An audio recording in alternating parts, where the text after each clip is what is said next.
Salam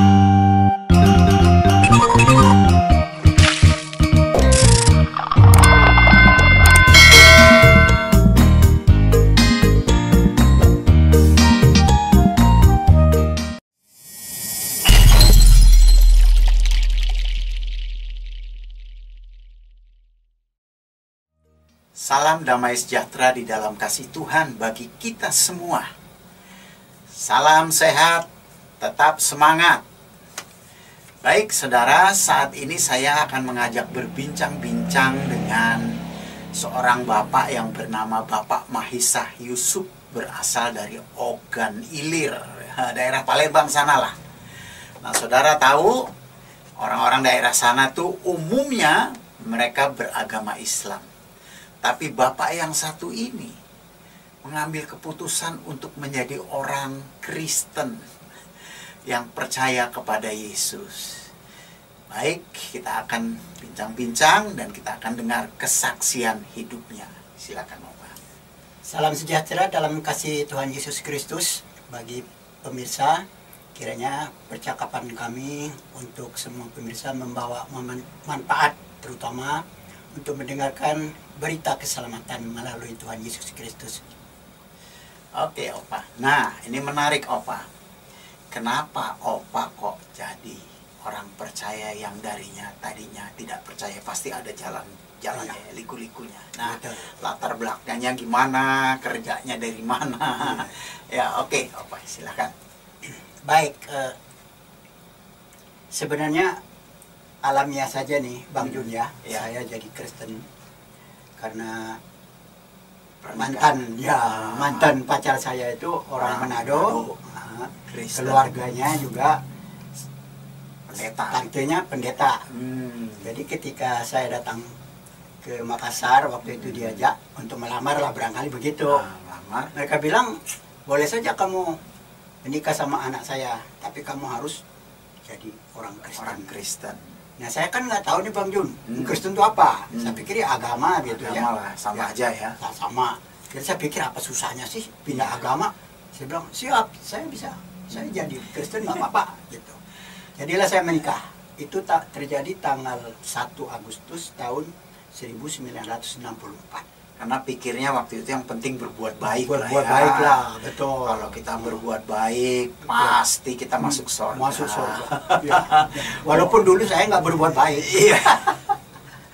Pokoknya agama kan ngajarin semua orang berbuat baik. Karena betul. Arti agama itu kan tidak kacau. Yang penting hidup nggak kacau.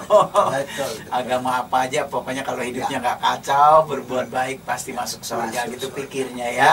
Betul. Terus jadi ceritanya gimana? Profesinya dulu apa? Ya, saya seorang pelaut. Oh, seorang pelaut.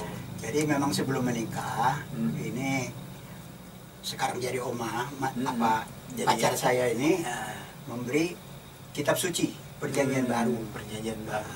Itu waktu itu statusnya masih pacaran? Masih pacaran. Oh, masih pacaran udah dikasih kitab suci. Udah dikasih kitab suci. Maksudnya mungkin menginjilin ya. Tapi nggak tahu caranya, kasih kitab aja lu baca dah gini ya. Nah, karena Perjanjian Baru dibuka dengan Matius, Injil Matius, ya saya bacalah itu. Yang khusus tuh ya, khusus ke Perjanjian Baru ya. Perjanjian Baru. Matius, Markus, Lukas, Yohanes. Ya. Baca. Ya. Baca pasal 1 ayat 1 sampai dengan ayat 14. Semuanya silsilah dulu ya, ini anak ini itu ya. Saya bilang buku apaan ini? Terus saya simpen di lemari, nggak pernah baca-baca lagi sampai menikah tuh nggak pernah baca-baca tuh. Oh gitu. Oh begitu. Jadi ketika mau menjelang menikah itu, karena kapal saya di Surabaya, ini keluarga di Makassar, saya diajarlah katekisasi 1 minggu. Apa yang saya dapat 1 minggu tuh? Setiap diajar penatua yang mengajar saya tuh cuma begini, nanti kalau ditanya apakah kamu percaya ini, jawab aja iya dengan segenap hati aku percaya.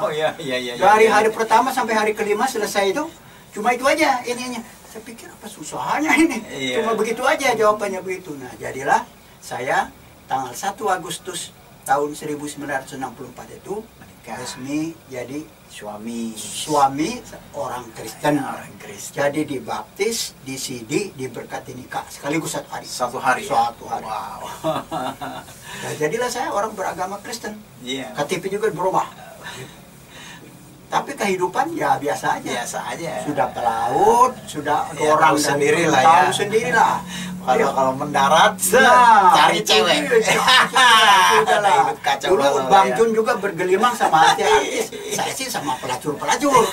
Ya, habis apalagi pelaut pun apanya uangnya terbatas. Iya, mau boro-boro artis. Pokoknya nyeneng-nyenengin diri gitu aja deh ya. Orang bilang kapalnya berligu jangkar 1 kali, pelautnya berkali-kali ligu jangkar itu kalau sampai di sana. Jadi berapa lama tuh beragama Kristen? 19 tahun. 19 tahun. Tahun. Alkitab digeletakin aja ya. Boro-boro Alkitab sudah. Mau tanya Yesus itu siapa dan apa bedanya agama Kristen Islam tuh nggak sempat udahlah. Pokoknya biasa aja dunia, hidup secara dunia begitu. Nggak ada perubahan. Nggak ada perubahan. Nah, terus ceritanya bagaimana sampai Opa akhirnya mengambil keputusan dan menjadi pengikut Yesus. Makanya kan saya suka bilang, Opa, seorang pengikut Yesus tuh agamanya Kristen. Tapi orang beragama Kristen belum tentu pengikut Yesus. Betul. Itu betul ya. Itu termasuk saya itu. Jadi selama 19 tahun saya beragama Kristen tanpa mengenal Yesus itu siapa, tanpa juga diberi pengajaran. Ke gereja sih sudah, ke gereja begitu ya, sudah ibadah, kembali lagi ke rumah, kehidupan biasa lagi. Nah, sampai saya ada satu pertanyaan, bertahun-tahun saya pendam itu. Ya, pertanyaannya adalah bagian daripada pengakuan iman rasuli. Kan setelah dia mati bangkit naik ke surga, duduk di sebelah kanan Allah Bapa. Nah, waktu itu pikiran saya Esa itu sama dengan 1, Bang. Jadi saya pikir kalau ada sebelah kiri sebelah kanan lebih dari 1 dong. Saya tanya sama istri saya, ya nggak bisa menjelaskan lah begitu lah. Waktu saya ditempatkan di Ambon sebagai Sabandar, saya tanya sama teman saya yang Kristen asli. Kristen juga. Saya tanya, dia juga nggak bisa jawab. Sampai satu saat ada seorang pendeta yang sudah lanjut usia datang ke kantor saya. Dia lihat di kantor saya itu ada Alkitab. Oh, baca-baca Alkitab tuh. Ya Pak Pendeta, saya belajar. Sampailah saya pada pertanyaan itu. Apa maksud daripada duduk sebelah kanan, duduk sebelah kiri itu? Kalau begitu ada 2 Pak Pendeta ininya, Allah kita itu. Dia juga nggak bisa jelaskan. Saya tidak tahu apakah saya waktu endablek atau dia menjelaskan tidak jelas gitu. Saya tidak mengerti.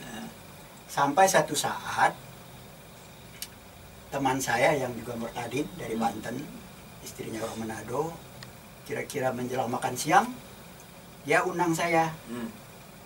Bertelepon, "Hei, makan di rumah." Saya tanya, "Siapa yang ulang tahun?" "Nggak ada yang ulang tahun." "Lalu ada acara apa nih?" Dia bilang, "Ada Pak Amran Amri." Saya sudah lama memang berkoresponden dengan Pak Amran Amri, tapi belum pernah ketemu. Saya pikir ya ini dia nih. Nah, jadi setelah makan siang, Pak Amran Amri membuka percakapan. "Ayo, kita siapa mau tanya mengenai agama, apa Islam, apa Kristen?" Saya tanyalah itu, Bang. Apa tuh ini maksud sebelah kiri, sebelah kanan itu? Kalau begitu Allah itu lebih dari 1, saya bilang. Nah, Pak Amran Amri jelaskan secara simpel. Dia kan dari Muslim, Bang. Jadi dia juga menjelaskan secara awam, bukan secara pendidikan. Jadi otodidak lah dia itu. Dia bilang kalau kata-kata manusia kita kenakan kepada Allah itu tidak sama. Berbeda ya. Berbeda. Ya. Contoh kata ada. Dia bilang karena saya lebih muda waktu itu, si Yusuf ada, itu karena diadakan.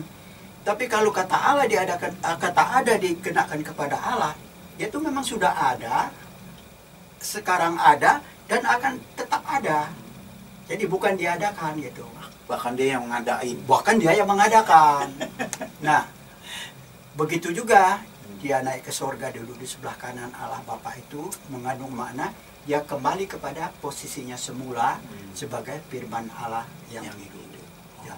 Jadi ketika dia menjelaskan hal yang sangat sederhana dengan bahasa sederhana itu, Bang, saya tuh berubah. Jadi kayaknya plong gitu, beban. Walaupun selama ini nggak ada beban memang. Dapat jawaban. Ya, gitu dapat jawaban itu saya merasa senang sekali. Baru ngerti. Sejak saat itulah saya berangkali apa yang dimaksud dengan lahir baru. Itulah dimaksud terjadi ya. Ya, kalau orang lahir baru tuh kan biasanya dia menjumpai suatu hal-hal yang besar. Misalnya kalau pendeta saya mengatakan itu tremendum. Jadi mengalami suatu kejadian yang dahsyat. Misalnya didatangi Tuhan Yesus atau luput dari maut, kecelakaan, dia sendiri hidup, yang lain mati. Nah, tapi saya enggak, makanya saya sering kalau disuruh bersaksi di Fokus itu, ya apa yang harus saya saksikan, saya pikir biasa-biasa aja kalau kehidupan saya begitu. Nah, tapi berangkai itulah yang dimaksud tremendum itu perubahan hidup, perubahan hati yang dibuat Tuhan. Tidak ada yang bisa merubah hati itu, Bang. Cuma Tuhan Yesus, melalui iman kita kepada Tuhan Yesus. Gitu. Makanya saya selalu bilang pada waktu dia mati di kayu salib, kuasanya yang terbesar itu adalah ketika kepala pasukan mengakui dia, sungguh dia ini adalah anak Allah. Nah disitulah letak kekuasaannya yang luar besar. Mati aja berkuasa begitu, Bang, apalagi kebangkitannya. Gitu. Kasihnya hebat. Kasihnya luar biasa. Dia tetap konsisten. Ya. Udah digantung di kayu salib, orang yang sebelahnya bilang begini, Yesus ingat akan daku apabila engkau datang sebagai raja. Ya. Coba kalau kita yang disalib, kita akan bilang, emang gue pikirin, terserah lo aja lah. Gue aja susah gitu kan. Tapi dia mah enggak. Saat ini engkau akan bersama-sama dengan aku di Firdaus. Luar biasa. Kalau kita bicara tentang Allah, ya memang kamusnya sangat berbeda ya Pak ya. Memang kalau secara Purwadarminta, kamus Purwadarminta, Esa itu artinya satu. Betul. Nah, tetapi sebenarnya kalau ditempelin di Allah, ini nggak bisa bilang satu. Betul. Ya, betul. Kalau kita bisa satu, Maha Yusuf satu, cuman ada di sini, di bawah sana lu cari nggak bakal ketemu. Ya. Apalagi di mall ya kan, karena kita terbatas. Kalau Allah kan nggak terbatas. Jadi makanya predikat Esa itu hanya untuk Allah, hanya untuk Allah. Jadi artinya dia tidak terbatas. Ya. Itu sebabnya kita sebagai orang percaya kan nyembahnya boleh kemana aja, Opa. Betul.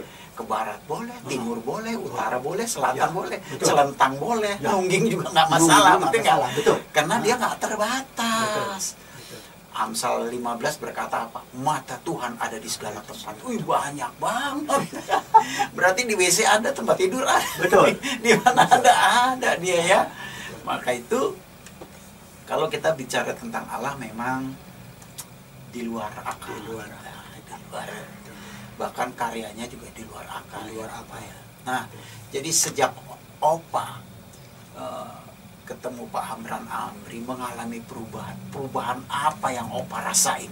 Pertama, rasa kegelisahan itu tidak ada. Tidak ada. Ya. Jadi kalau dulu pegawai negeri itu kan, Bang, kalau sudah settle di satu tempat, dia nggak mau pindah-pindah lagi. Teman-teman saya ada yang stres, ada yang lumpuh, bahkan ada yang mati apalagi langsung. Tempat yang basah ya. Ya. Waduh, nggak mau pindah-pindah. Nah saya waktu itu tiba, nggak ini kok. Masa bodoh amat. Masa bodoh amat. Jadi nggak ada beban saya. Iya. Itu satu juga oke. Iya. Yang kedua, ada beberapa penyakit itu hilang. Ada beberapa penyakit, tidak hilang semua, tapi sebagian besar hilang. Antara lain kalau sekarang ini, Bang Ju juga pernah punya apa tuh namanya yang pusing itu? Vertigo. Nama itu keren amat tuh saya pikir nama. Ya, saya tuh gejalanya seperti itu, tapi bukan pusing, tapi sakit, kepala sakit.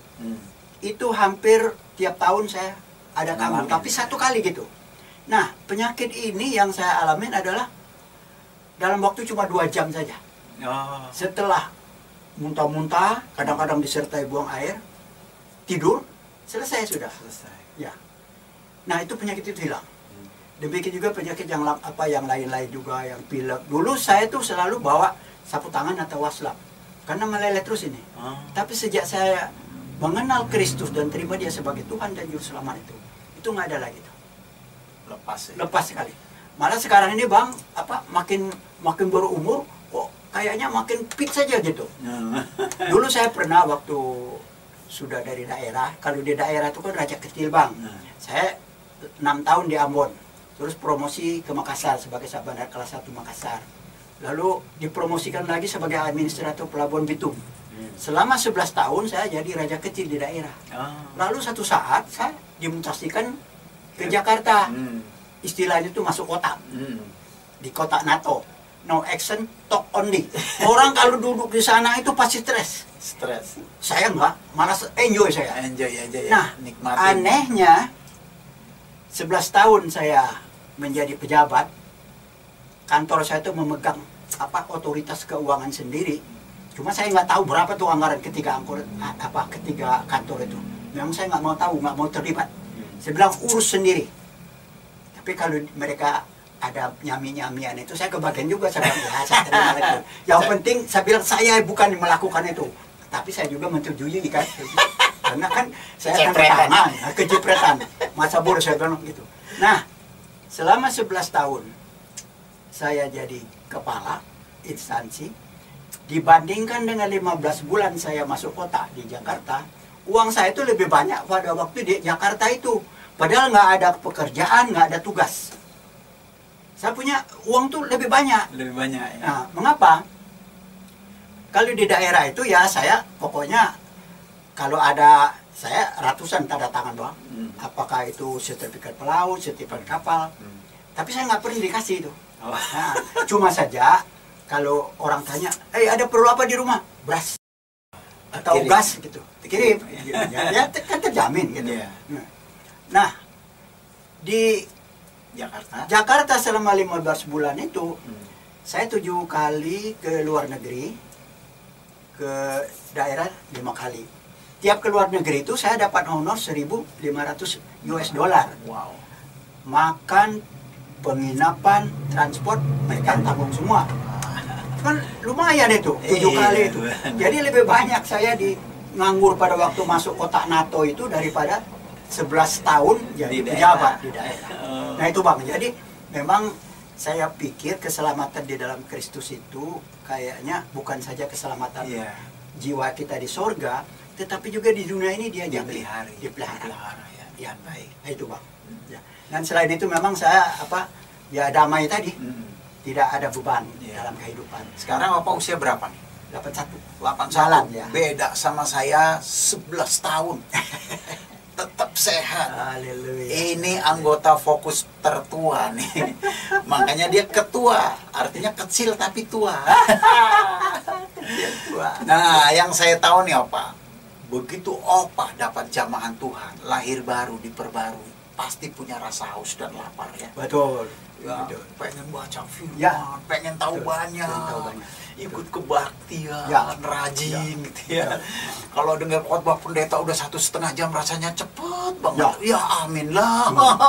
Padahal itu udah lama banget. Betul. 1,5 jam khotbah sudah terlalu lama, tapi kita rasanya masih haus. Luar biasa ya. Itu karya Tuhan, itu enggak karya manusia ya. Terus sebagai orang yang udah percaya Tuhan, jadi sekarang satu iman sama istri dong ya. Betul. Tapi ngomong-ngomong, istri udah lahir baru belum dulu waktu pacaran? Oh belum. Belum. Sama-sama saya justru lahir baru dulu, baru dia nyusul. Sama-sama dablek. Betul. Tapi kalau nggak lahir baru susah. Betul. Karena orang nggak lahir baru tuh hatinya nggak tertuju ke Tuhan. Ya, tertuju ke dunia. Iya. Betul. Dan buah dagingnya tinggi. Makanya emang hidup di dalam kekristenan yang paling sulit itu adalah menyangkal diri. Menyangkal diri, betul kan? Betul. Menyangkal diri, mengalah, rendah hati, betul. Jujur itu susah itu, Pak. Betul. Sulit. Dan itu yang harus digumuli. Ya, betul. Dan pasti bisa karena apa? Ada Roh Kudus yang menolong. Kita sendiri tidak mampu. Nggak bakal mampu, Pak. Makanya disebut ciptaan baru. Diciptain lagi sama Tuhan. Diulang cipta. Menjadi manusia yang diperbaharui. Terus sedak Opa betul-betul menerima Yesus, bagaimana? Punya kerinduan nggak untuk memenangkan keluarganya? Oh ya, memang dari dulu, pertama satu-satunya abang saya masih hidup itu, satu keluarga minta dibaptis. Padahal saya waktu itu tidak menginjilin dia. Cuma waktu saya di Ambon, dia di Lampung, dia kirim surat. Dia mimpi, dia bilang kita satu perahu, tapi tahu-tahu kamu itu hilang. Dan itu mimpi diulangin lagi beberapa hari kemudian. Nah, apa kamu sakit atau bagaimana? Dia bilang, dia kirim surat.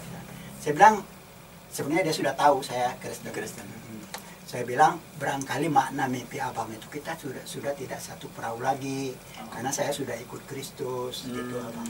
Nah, dia jawab, bagi saya sih nggak apa-apa, katanya gitu. Saya sih nggak ada bedanya, gitu.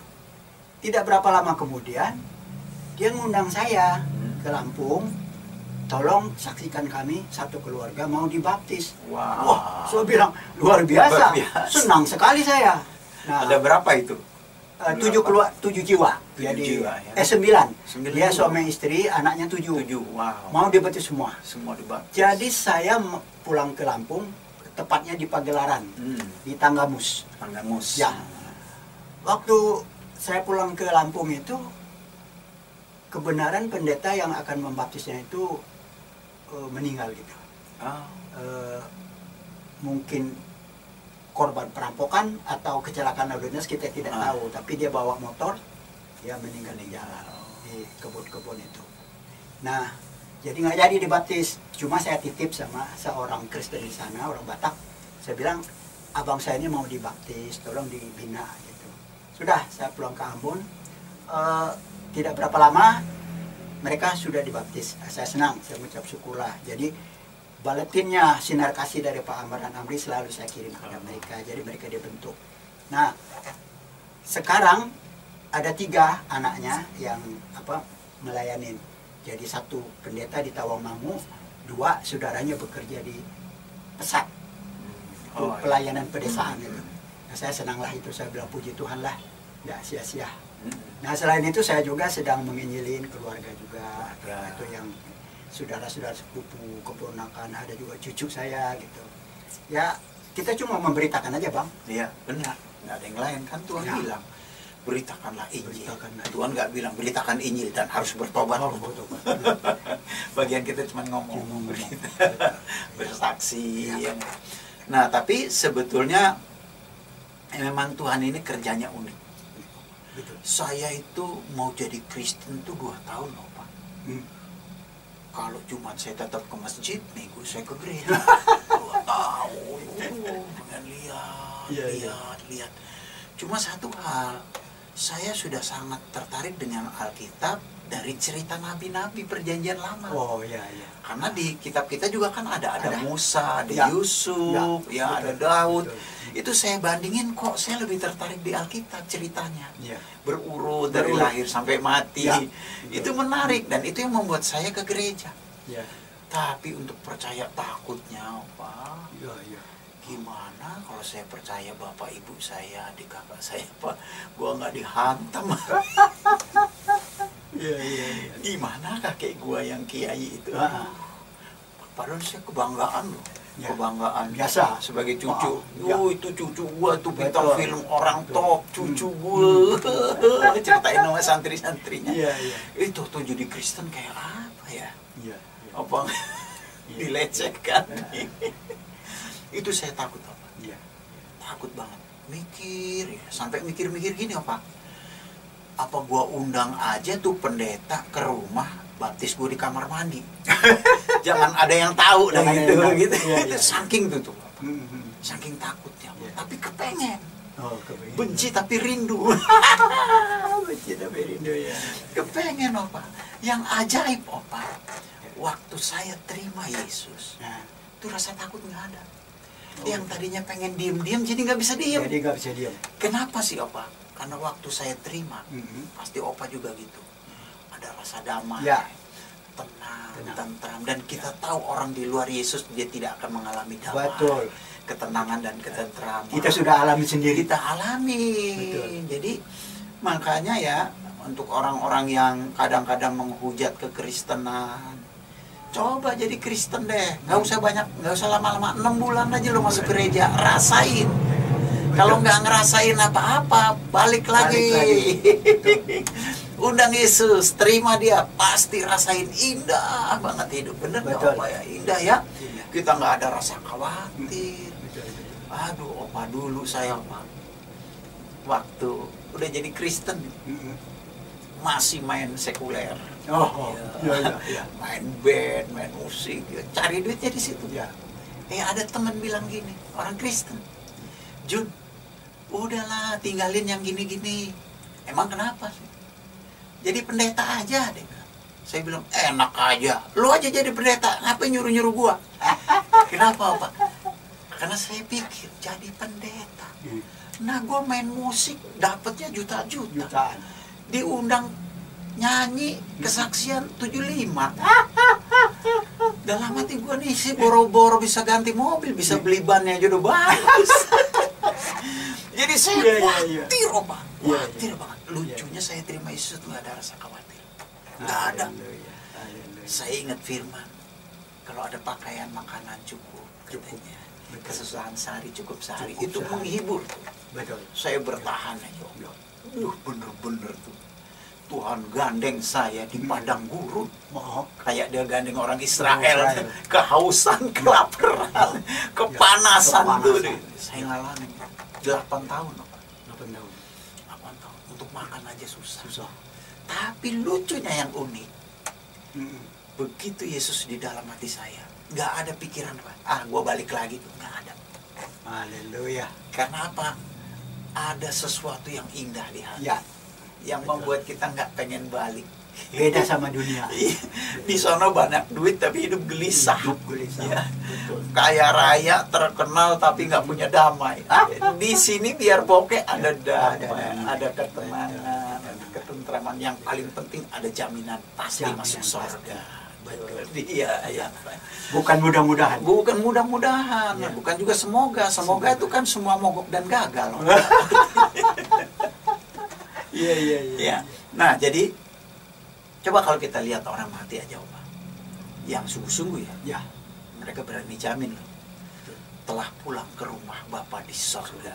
Wih, mantap. Nggak ada semoga, nggak ada. Dia pulangnya pasti ke rumah Bapa di sorga. Nah, Bapaknya tinggal di sorga. Kan Yesus ngajarin, Bapa kami yang di surga. Tuh Bapaknya alamatnya jelas di sorga. Jelas. Nah, terus Opa, tantangannya apa nih, Opa? Baik pindah agama maupun lahir baru itu sebenarnya tidak ada, Bang. Nggak ada rasa damai. Nggak ada. Jadi cuma secara pribadi ada rasa damai aja ya. Rasa damai. Dan memang kayaknya berbeda ya. Kalau dulu itu mula-mula kita mengenal Yesus itu hampir semua permohonan itu dia jawab. Iya. Mungkin dia berkata begini, ini loh aku memang Tuhan benar, bisa menjawab doa-doa dan kebutuhan. Kira-kira begitu berangkat. Nunjukin ya. Nunjukin. Tapi lucunya kita nggak minta yang muluk-muluk. Enggak, biasa-biasa aja. Nah, pada waktu saya pindah agama maupun lahir baru, memang tidak ada beban lah gitu. Tapi menjelang umur 70, justru bebannya bertubi-tubi. Nah, jadi saya ingat ada satu pemain tenis, Arthur Ashe, pernah menjuarai American terbuka. Dia kan kena AIDS itu. Nah, ya. Nah, ketika dia kena AIDS itu, ada temannya yang tanya, kamu kan saleh di dalam Tuhanmu, kenapa nggak tanya kok kamu begitu rajin, begitu baik, tapi kok kamu begini? Dia bilang tidak. Pada waktu saya menjuarai American terbuka, saya tidak pernah tanya Tuhan, kenapa kok dari ratusan orang yang ikut turnamen itu cuma saya yang terpilih? Sekarang juga saya tidak akan tanya-tanya. Nah, saya ingat itu. Saya juga tidak akan tanya-tanya lah. Terserah Tuhan mau bilang apa, mau bimbing saya kemana. Yang penting kita sabar aja, ikutin aja, gitu, supaya beban nggak bertambah-tambah. Menurut Opa, beban yang paling berat dalam hidup manusia apa, Opa? Dia mengalahkan diri sendiri. Artinya kalau itu di dalam kita mengiring Tuhan ya. Ya. Tapi sebetulnya beban yang paling berat dalam hidup manusia itu dosa. Oh, ya, jelas. Ya. Batu segede gini lemparin ke danau tenggelam. Segede gini lemparin ke danau juga tenggelam. Itu dosa. Betul. Dan memang kenapa itu beban paling berat? Karena tidak ada seorang pun yang bisa menanggulangi dosanya di hadapan Tuhan. Betul. Dan upah dosa maut. Jadi memang Yesus mengajak kita, marilah kepadaku yang letih, lesu, dan berbeban berat. Sebetulnya letih, lesu, capek, stres, depresi, segala macam itu karena dosa. Ya, betul. Tapi kalau dosa kita sudah ditanggung sama Tuhan, rasanya hidup itu ringan. Betul. Dan di dalam pengiringan kita kepada Tuhan yang paling sulit itu kan menyangkal diri. Ya kan, dosa itu. Kadang-kadang kita nggak ada kesesuaian sama istri, sama anak, ya. Soal warna aja beda. Soal ini aja kayak saya nih, Pak. Ya. Istri saya anak orang kaya. Pembantunya 6. Nah saya, bapak ibu nikah, lahir 12 orang anak, pegawai negeri. Nggak bisa piara pembantu rumah tangga. Semua jadi pembantu rumah tangga. Tapi tanpa disadari, semua kita jadi ngerti artinya kerja. Betul. Yang punya pembantu 6 nggak ngerti kerja. Nggak ngerti kerja. Betul. Waduh, nikah sama saya bingung, Pak. Ya. Begitu nikah sama saya, yang jadi pembantu rumah tangga saya. Saya yang ngepel, saya nyuti, saya mendirikan, saya yang masak. Untung saya nggak punya susu. Kalau punya susu sambil nyusun, jadi masak kan nggak lucu. Iya. Nah itu aja udah sangat bertentangan. Ya. Betul. Ini kalau nggak ada Yesus, wah udah bubar, berantakan. Betul. Ya, saya pernah disuruh sama istri saya, Pak, nanti kalau ke pasar tolong titip horden ya. Saya tanya, mau warna apa? Warna coklat katanya. Oke. Ya namanya rumah sendiri, kita cari horden yang terbagus lah ya. Kainnya bagus, jahitannya bagus, motifnya bagus. Habis saya beli sesuatu yang saya butuhkan, saya cari horden. Ke sono nggak ada, ke sini nggak ada. Akhirnya dapat. Lumayan dikit lah harganya daripada yang lain, lebih tinggi. Begitu pulang kasih, Ma ini hordennya. Dia bilang apa? Lu kampungan banget sih milih warna, coba. Udah nggak bawain duit, nyarinya kepanasan, bayar pakai kantong sendiri, dikatain kampungan. Pulang-pulang salah juga. Salah juga. Saya bilang, kenapa lu bilang kampungan? Coklatnya kayak gini, cari kayak yang coklat muda, yang kembang-kembang begini, begini. Ya lu beli aja sendiri. Gitu. Coba, kalau nggak nyangkal diri, Pak. Ya, betul. Saya sudah rame itu. Rame. Dan bisa cerai loh. Gara-gara warna ya. Iya. Waduh, itu kalau nggak Tuhan nyatuin sulit, Betul. Sulit ya. Jadi memang mengiring Tuhan itu yang paling sulit itu ngalahin diri sendiri lagi. Betul. Gue banget nih. Betul. Makanya tujuan pernikahan itu mesti jelas ya kalau dalam kekristenan. Ya. Tujuan pernikahan adalah kita membahagiakan istri dan istri membahagiakan kita, baru ketemu. Ya. Tapi kalau kita mengharapkan kebahagiaan dari istri, ya, dia mengharapkan kebahagiaan dari kita. Nggak ketemu, tuntutan. Gua maunya lu begini, dia juga lu maunya gua begini. Tuntutan meja hijau. Tapi memang Tuhan itu baik, memampukan kita sangat baik, Bang. Nyangkal diri, mikul salib, diperbarui. Makanya Injil itu disebut perjanjian baru, ya, karena semuanya diperbarui. Ya.